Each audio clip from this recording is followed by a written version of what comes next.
نحمده ونصلي على رسوله الكريم اما بعد فاعوذ بالله من الشيطان الرجيم بسم الله الرحمن الرحيم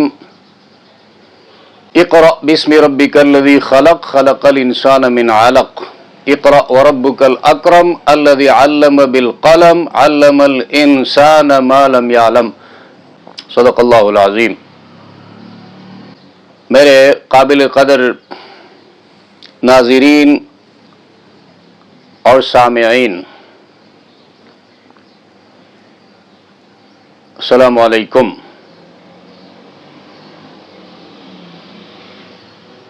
میرے اس ویڈیو کے بنانے اپلوڈ کرنے کا مقصد آج کل کے حالات میں ہمارے تعلیمی اداروں میں جو سچویشنز چل رہے ہیں، جو حالات پیش آ رہے ہیں اخلاق کے حوالے سے، تعلیم و تربیت کے حوالے سے،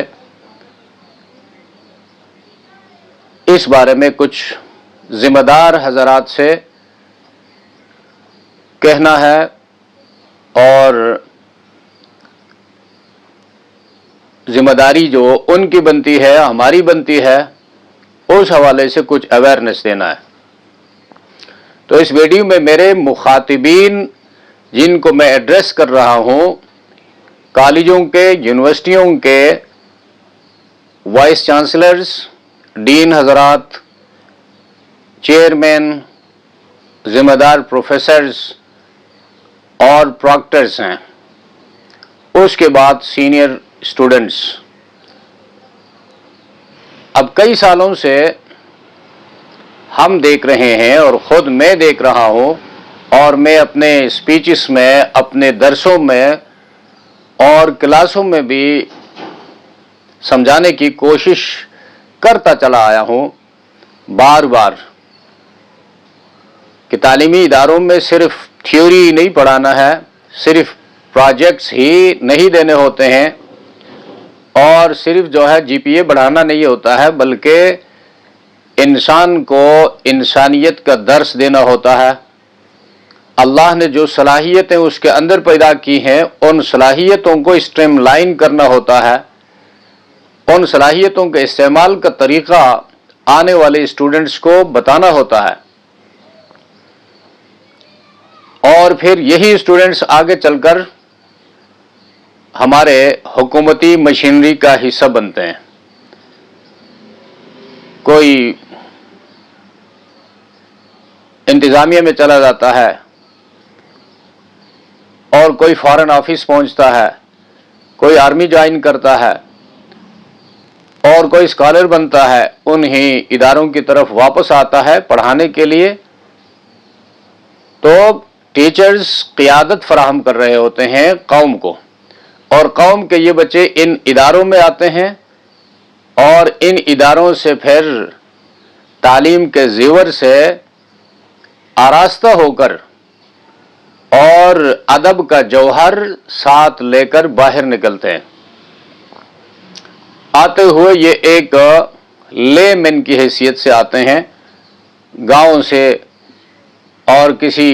بے مال آدمی کے گھر سے، نادار آدمی کے خاندان سے اس کا تعلق ہوتا ہے، اور جب ان اداروں میں آتا ہے تو اس کی تربیت ہوتی ہے اور اس کی صلاحیتوں کو پالش کیا جاتا ہے۔ تو یہ ایک بہت بڑی ذمہ داری ہے، ایک بہت بڑا فرض ہے، اور جس میں ادارے کا بڑا وائس چانسلر صاحب، اس کے بعد اس کے جو معاونین ہیں، ڈینز حضرات، سب سے بڑی اور اہم ذمہ داری ان کی بنتی ہے کہ جس طرح ان کی سیٹ اونچی ہے، ان کا درجہ اونچا ہے، یقیناً ان کی صلاحیتوں کے حوالے سے ان کے تجربات کو سامنے رکھ کر ان کو یہ سیٹ دی گئی ہے، اور جس کا درجہ اونچا ہے اس سے پوچھ گچھ بھی اس درجے کی ہوگی، دنیا میں بھی اور اللہ بھی اس کی ان اہم اور بڑی ذمہ داریوں کے بارے میں ان سے پوچھے گا کہ تمہارے قلم کے نیچے یہ سارا کچھ ہو رہا تھا، تمہاری نظروں کے نیچے یہ سارا کچھ گزر رہا تھا، اور تم دیکھ رہے تھے, تمہارے حکم سے CCTV کیمرے لگے ہوئے تھے, تمہارے حکم سے لوگوں کو تنخواہیں ملتی تھی, لیکن کس بات کی تنخواہیں وہ لیتے تھے؟ اور ادارے کے اندر کوئی آتا ہے, باہر جاتا ہے, اس کا تم نے پوچھا نہیں, اور جن لوگوں کو ذمہ داریاں تم نے دی تھی ان ذمہ داریوں کے حوالے سے ان سے تم نے کوئی پوچھ گچھ نہیں کی, اور 1 ماہ بعد سرکاری خزانے سے قوم کے پیسوں سے تنخواہ لیتے رہے. تو یہ بہت بڑی ذمہ داری ہے. اب چونکہ اسٹوڈنٹس کے حوالے سے ہماری جو ذمہ داریاں ہیں as a professor, as a administrative officer اور ایز اے پراکٹر, نئے اسٹوڈنٹس اداروں میں آتے ہیں, کالجوں میں, یونیورسٹیوں میں, جو نیو کمرس ہوتے ہیں وہ ہماری اسلامی تعلیمات کے مطابق وہ اس ادارے کے مہمان ہوتے ہیں. اس ادارے میں ظاہر بات ہے لوگ ہیں,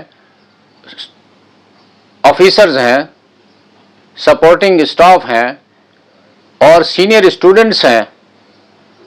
ان سب کے یہ مہمان ہیں. اب مہمان کے ساتھ جو سلوک کیا جاتا ہے, اسلام نے اس کو ایمان کی علامت قرار دی ہے. من کان یؤمن باللہ والیوم الآخر فلیکرم ضیفہ, جو آخرت پر اور قیامت کے دن پر اللہ کی وحدانیت پر ایمان رکھتا ہے وہ اپنے مہمان کا اکرام کرے, احترام کرے. تو یہ نئے بچے ان اداروں میں آتے ہیں, لیکن جب یہ داخل ہوتے ہیں ان اداروں میں, ایڈمیشن لیتے ہیں, تو ہمارا جو سلوک ان کے ساتھ ہوتا ہے, ان کو مرغا بنایا جاتا ہے, ان سے بزور پیسہ لے کر سینئر اسٹوڈنٹس جوس پیتے ہیں, سوپ پیتے ہیں, باہر نکل کر بڑے بڑے ہوٹلوں میں جا کر پروگرام کرتے ہیں. تو وہ سب جو اس میں انوالو ہیں وہ سب یہ سن لے یہ حرام کام کر رہے ہیں, حرام کھا رہے ہیں, اور ان بچوں سے لیا ہوا یہ پیسہ ان کے لیے حلال نہیں ہے. فولنگ کے نام پر یہ سارا کچھ ہو رہا ہے, اور اس کا پہلا گواہ میں خود ہوں. کئی بار میں نے ان کو انفرادی اجتماعی طور پر سمجھانے کی کوشش کی ہے, لیکن جو سمجھنے والے نہیں ہوتے ہیں وہ کبھی بھی نہیں سمجھ سکتے. اب یہ بچے جب باہر سے آتے ہیں, ان کے لیے یہ ماحول کالجوں کا, یونیورسٹیوں کا بالکل نیا ہوتا ہے. کسی چیز سے یہ واقف نہیں ہوتے ہیں, بلد نہیں ہوتے ہیں, اور ان کو کوئی سمجھانے والا نہیں ہوتا ہے, گائیڈ کرنے والا نہیں ہوتا ہے. تو یہ 100 روپے کے بجائے 1000 روپے خرچ کرتے ہیں, اور عزت نفس جو ہے سب کو پیاری ہے. تو وہاں سے وہ سینئر اسٹوڈنٹس وہ پڑھنے والے نہیں ہوتے, اکثر آؤٹ سائیڈرز ہوتے ہیں, جہاں سے ان کو یا تو نکالا گیا ہے یا 3rd ڈویژنر ہے, وہ آ کر ان کے ساتھ یہ کھیل کھیلتے ہیں. ان کو میز کے اوپر کھڑا کیا جاتا ہے اور ان کو مرغا بنایا جاتا ہے, اور کسی کی نقل اتارنے کے لیے ان کو مجبور کیا جاتا ہے. وہ بعض اوقات رشوت دیتے ہیں کہ مجھ سے یہ 5000 روپے لو اور مجھے مرغا مت بناؤ, مجھ سے کسی کی نقل مت اترواؤ. تو اب یہ سارا کچھ قانون میں بھی جرم ہے اور اخلاقاً بھی جرم ہے, اور شریعت میں یہ گناہ کبیرہ ہے, بڑے گناہوں میں سے. المسلم من سلم المسلمون من لسانہ ویدہ, صحیح معنوں میں مسلمان وہ ہے جس کی زبان اور ہاتھ کی تکلیفوں سے دوسرا مسلمان محفوظ رہے. جب یہ نقل اتار رہا ہے اور جو لوگ اس کو مجبور کر رہے ہیں, اس کی زبان سے تو دوسرا مسلمان محفوظ نہیں ہے, اس کے ہاتھوں سے دوسرا مسلمان محفوظ نہیں ہے. اور لا یحل مال امرئ مسلم الا بطیب نفسہ, کسی مسلمان کا مال اس کی دلی رضامندی کے بغیر دوسرے مسلمان کے لیے جائز نہیں ہے. جب ایک مسلمان بچے کو جو کہ طالب علم کی حیثیت سے ان اداروں میں آیا ہے, اس کو اس طرح مجبور کیا جاتا ہے, اس سے پیسہ لیا جاتا ہے, تو کیا یہ ان اسٹوڈنٹس کے لیے جو سینئر اپنے کو کہلاتے ہیں یہ حلال ہے؟ یقیناً حلال نہیں ہے, یہ حرام ہے اور گندا پیسہ ہے. اور اس کو لے کر پھر ہوٹلوں میں جا کر پروگرام کرتے ہیں, دکانوں میں بیٹھ کر گپیں مارتے ہیں. تو اب ایک مسلمان ہے اور مسلمانوں کا ادارہ ہے اور ماں باپ اس بچے کو بھیجتے ہیں ادب سیکھنے کے لیے، انسانیت سیکھنے کے لیے، جس طرح میں نے کہا تھیوری پڑھنے کا نام علم نہیں ہے، انسانیت کے آداب سے مزین ہونے کا نام، اپنے آپ کو سنوارنے کا نام علم ہے۔ تو اب یہاں پر یہ باتیں انسانیت کے بالکل متضاد، جو ادب سیکھ کر آتے ہیں وہ بھلا دیا جاتا ہے، یہاں پر کچھ اور ان کو پڑھایا جاتا ہے، دکھایا جاتا ہے۔ اب یونیورسٹیوں میں اس حوالے سے ایڈمنسٹریٹو آفیسر ہوتا ہے، اس کے ساتھ بندے ہوتے ہیں، ہر یونیورسٹی میں پراکٹر ہوتا ہے اور اس کے ساتھ اسسٹنٹ ہوتے ہیں، وہ الاؤنسز لیتے ہیں اور اے او کی تنخواہ لگی ہوتی ہے، اس کو یونیورسٹی کالج جو ہے وہ فیسیلیٹیٹ کرتا ہے، اس کو سہولیات مہیا کی جاتی ہیں، اس کی ڈیوٹی ہے۔ اب اس کی نظروں کے سامنے یہ سارا کچھ ہو رہا ہے اور وہ خاموش ہے، کسی کو پکڑتا نہیں ہے، اور وہ یہ کہتا ہے ہم زمانے سے اس کو دیکھ رہے ہیں، 10 سال سے 20 سال یہ سارا کچھ ہماری نظروں کے سامنے ہو رہا ہے، تو اس کا مطلب یہ ہے کہ وہ ایڈمنسٹریشن بھی اس میں انوالو ہے۔ جو جرم کسی بڑے کے سامنے ہو رہا ہے، اس بڑے کی ذمہ داری ہے اس کو روکنا، قلم سے روکنا، زبان سے روکنا اور ہاتھ سے روکنا، اور نہیں روک رہا ہے، خاموش ہے، تو مقصد اس کی طرف سے اس کی اجازت ہے۔ تو ایک غیر قانونی غیر اسلامی کام کی اجازت کسی کی طرف سے ملے، یقیناً وہ اللہ کا بھی مجرم ہے، اس ملک کا بھی مجرم ہے۔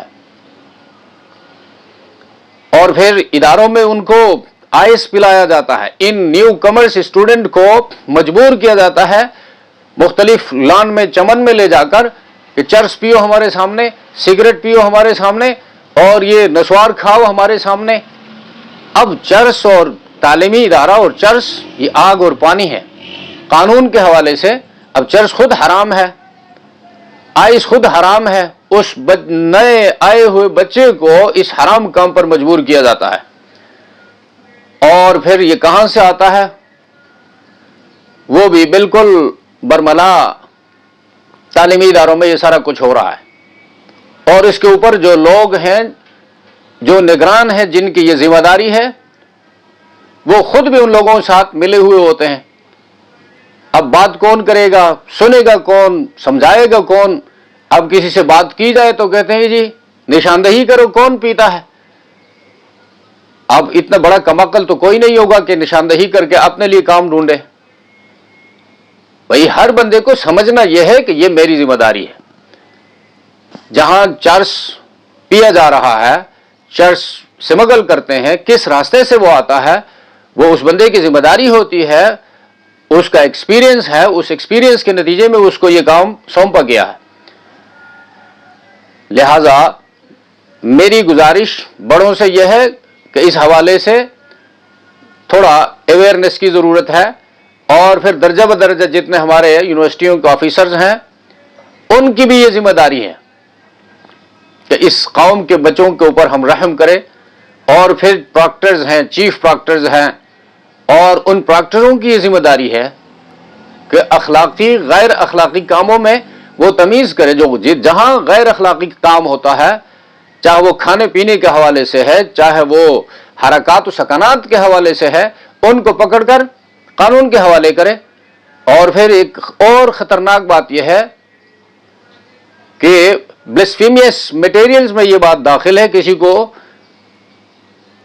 اذان پر مجبور کیا جاتا ہے۔ 10 بجے وہ کس نماز کی اذان وہ دیتے ہیں، 11 بجے وہ کون سی اذان کا ٹائم ہے؟ بچے کو، فرسٹ ایئر کے بچے کو مجبور کیا جاتا ہے اذان دو، اس نے کبھی زندگی میں اذان نہیں دی ہے، وہ غلط سلط الفاظ دہراتا ہے۔ یہ اذان شعائر دینیہ میں سے ہے، قرآن کریم دین کی یادگار ہے، 5 وقتہ اذان یہ دین کی یادگار ہے، دین کے یادگاروں کی توہین یہ اسلام سے انسان کو باہر کرتا ہے، اور اب یہ قانون میں بھی خطرناک جرم ہے۔ اب اس حوالے سے بھی، توہین کے حوالے سے بھی سوچنا چاہیے، یا اسے کہتے ہیں کہ بھئی قرآن کی فلاں آیت سناؤ، فلاں سورت سناؤ مذاق کے طور پر، تو یہ دین کی بھی توہین ہے، دین کے یادگاروں کی توہین ہے، اور ان بچوں سے جبرن یہ کروایا جا رہا ہے۔ اور کروانے والے یا تو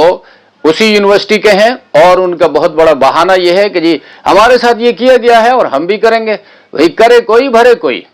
تمہارے ساتھ کس نے کیا؟ پہلی بات تو یہ ہے کس نے کیا ہے اور کیوں کیا ہے. کیا اس نے لیگل کام کیا ہے، غلط جائز قانونی کام کیا ہے، نیکی کا کام کیا ہے کہ آپ بھی اس کے نقش قدم پر چل کر وہ نیکی کا کام کرتے ہیں، یا اس نے جرم کیا ہے، اس نے گناہ کا کام کیا ہے اور آپ بھی گناہ کا کام کرتے ہیں. نبی علیہ السلام نے فرمایا لا تکونوا امعۃ، نقل اتارنے والے مسلمان مت بنو کہ فلاں نے یہ غلط کام کیا تھا میں بھی کروں گا، فلاں چوری کرتا ہے میں بھی کروں گا، فلاں کرپشن کرتا ہے میں بھی کروں گا. وَلَكِنْ وَطِّنُوا أَنفُسَكُمْ، لیکن اپنے نفسوں کو خوگر بناؤ اس بات کا کہ جب لوگ ظلم کریں گے ہم انصاف کریں گے، لوگ بد اخلاقی کا جب مظاہرہ کریں گے ہم اخلاق کا مذاکرہ کریں گے. تو جس پیغمبر کے ہم نام لیوا ہیں اس کے اخلاق، اس کی تعلیمات تو یہ ہیں، اور یہ کہتے ہیں کہ جی ہمارے ساتھ تو ہوا ہے اس کو کیوں نہیں روکا گیا، لہٰذا ہم بھی کریں گے. تمہارے ساتھ کسی اور نے کیا تھا اور تم کسی اور معصوم کے ساتھ یہ ناروا سلوک کر رہے ہو، لہذا یہ نہایت بدترین جرم ہے جو یونیورسٹیوں کے دامن پہ داغ ہے، اور پھر یونیورسٹی کے جو اس اساتذہ ہیں، پروفیسرز ہیں اور افیسرز ہیں ان کے دامن پہ بھی داغ ہے کہ ان کی نگرانی میں، ان کی دیکھا دیکھی یہ سارا کچھ ہو رہا ہے. اب اس کے مقابلے میں تھوڑا تقابلی مطالعہ کر کے دیکھیں دینی مدارس سے ہمارے، وہ بھی تعلیمی ادارے ہیں، دینی مدارس میں ہم نے دیکھا ہے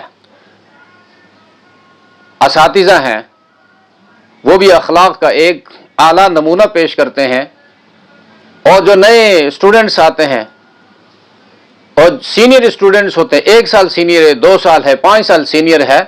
وہ نئے آنے والوں کو خوش آمدید کہتے ہیں، مرحبا کہتے ہیں، اہلاً و سہلاً کہتے ہیں، تمہارا آنا مبارک ہو.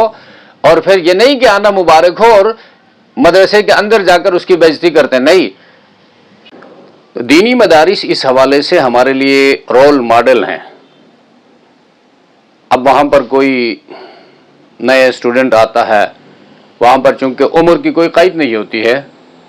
چھوٹے عمر کا لڑکا بھی آتا ہے جو پہلے درجے میں داخلہ لیتا ہے، دوسرے درجے میں داخلہ لیتا ہے، کسی اور مدرسے سے آتا ہے، تو کسی بھی دینی مدرسے میں اس کو ایڈمیشن ملتا ہے تو اس کے اساتذہ سے لے کر جونیئر کولیگس جو ہیں ان سے لے کر سب اس کو پروٹوکول دیتے ہیں. اور جب چھوٹی عمر کے بچے جب آتے ہیں تو ظاہر بات ہے گھر کے پیچھے، رشتہ داروں کے پیچھے اور بہن بھائیوں کے پیچھے وہ خفا ہوتے ہیں، پریشان ہوتے ہیں. تو سینئر جو اسٹوڈنٹس ہیں وہ ان کو تسلی دیتے ہیں اور ان کو اطمینان دلاتے ہیں، دین کی اہمیت ان کے سامنے بیان کرتے ہیں اور قربانیوں کا ذکر کرتے ہیں، اور یوں جو ہے وہ آہستہ آہستہ سنبھل جاتے ہیں. اور جب کسی چیز کی ضرورت پڑتی ہے تو ان سے کہتے ہیں یہ فلاں بازار میں یہ چیز ملتی ہے اور آپ نہ جائیں، ہم جا کر آپ کے لیے لائیں گے، پرووائڈ کریں گے. کاپی ہے، کم ہے، کاغذ کی ضرورت ہے، قلم کی ضرورت ہے، فی الحال آپ جو ہے مجھ سے یہ لے لیں. قلم اس کو دے دیتے ہیں، پینسل اس کے ساتھ شیئر کرتے ہیں اور کاپی اس کے حوالے کرتے ہیں، اور وہ اسٹیبل ہونے تک، سنبھلنے تک. اب اس حوالے سے وہاں پر نہ کوئی ایڈمنسٹریٹو آفیسر ہوتا ہے اور نہ اس قسم کی کوئی پابندیاں وہاں پر ہیں، لیکن وہ خود جب تعلیمی ادارے کے اندر داخل ہوتے ہیں تو اس ادارے کے قواعد و ضوابط کی مکمل پابندی کرتے ہیں. تو یہی وجہ ہے کہ دینی مدارس میں فسادات نہیں ہوتے، وہاں پر کوئی ایجیٹیشن نہیں ہوتا. اور اتنی بڑی بڑی یعنی 4000 صفحات، 2000 صفحات سال میں اب احادیث کی ہیں، صحاح ستہ ہے، 6 مشہور کتابیں حدیث کی، ان کی 4000 سے اوپر صفحات، لیکن سال میں وہ کورس مکمل کرتے ہیں. ان احادیث کو پڑھتے بھی ہیں، ترجمہ بھی پڑھتے ہیں مقامی لینگویج میں، اور پھر ان کی تشریح بھی اپنے ماہر استاد سے سنتے ہیں اور اس کو محفوظ بھی کرتے ہیں. اور اس کے مقابلے میں ہمارے جو عصری علوم کے ادارے ہیں، کالجز، یونیورسٹیز، وہاں پر ایڈمنسٹریٹو سیٹ پر الگ الگ لوگ تنخواہیں لے رہے ہیں، اور اسٹوڈنٹس کے حوالے سے الگ لوگ تنخواہیں لے رہے ہیں، الاؤنسز لے رہے ہیں، اور انتظامی افسران الگ جو ہے ان اداروں کے اندر